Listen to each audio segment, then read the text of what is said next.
hard. I'm trying not to get emotional. I work really hard, and it's been a disaster here. And so I just want my money back. And tonight, only after Fox 4 started making calls, one local vendor got her money back, and she got a personal call from the CEO of the company. This comes after a couple of weeks that she says was disastrous at Jingle Holiday Kansas City. That's the pop-up holiday experience in KCK.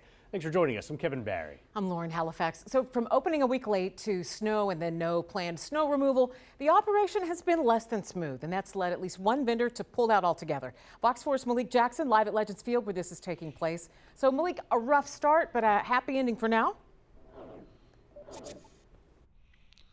Yeah, when we first connected with Mariah Jennings this morning, she was at her wits' end. She tells us what these vendors had been promised up until this point, much of that had not been delivered upon. She hadn't even made half of the vendor fee that she had to pay to have a booth here at Jingle Holiday Kansas City. But we here at Fox 4 started asking questions, and tonight, working for you, we have a resolution.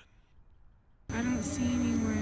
Video after video after video shows sparse crowds attending the Jingle Holiday Kansas City. This after organizers said wind and a port strike forced them to delay opening by a week. I betted on them to be like my big come up for the holidays, and that is not what happened. I thought it was magical.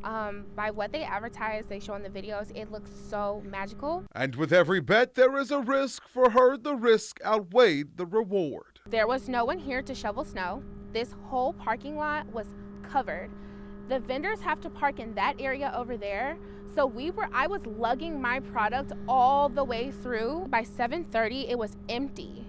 We all stepped out of all the vendors. We're stepping out of our booths. We're looking around. Where is everyone? Mariah Jennings, the owner of Herbs in Harlem, sells homemade candles. She's now pulling out of the event. She says she knows of 4 other vendors following her lead, a claim denied by a public relations representative for Jingle. They're double wood wicks. They give 100 hours of burn time. The booth fee to be here was $1,300. In 3 days, Jennings says she only brought in $300. For perspective, she did a pop-up event at J. Rieger last week, and in a shorter amount of time, sold more than $2,000 in candles. She says of the people who are attending Jingle, they don't seem interested in shopping afterwards because of their lackluster experiences. This is my livelihood. This is all I have. Like, this is what feeds my family. Now, we called, texted, and emailed and completed our interview with Jennings before we heard back or before she heard back. And when she heard back, it was a call from the CEO giving her refund of her $1,300. And she says in a phone call after that with Fox 4 that she would not recommend any vendor come to this event in the future. We asked the company for a statement, and they say that they opted to handle the situation with her and declined to give us a statement. They'll be back open tomorrow. Kevin, Lauren. Malik Jackson at Legends Field. Thank you.